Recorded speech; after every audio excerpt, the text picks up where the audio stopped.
தமிழ் மாதங்கள் நான் சொல்ல சொல்ல திருப்பி சொல்றீங்களா? சித்திரை, வைகாசி, ஆனி, ஆடி, ஆவணி, புரட்டாசி, ஐப்பசி,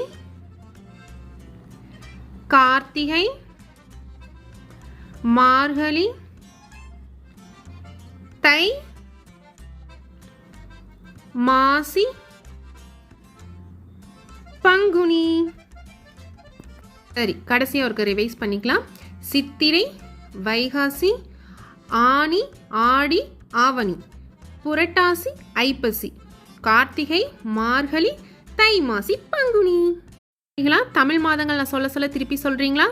சித்திரை, வைகாசி, ஆனி,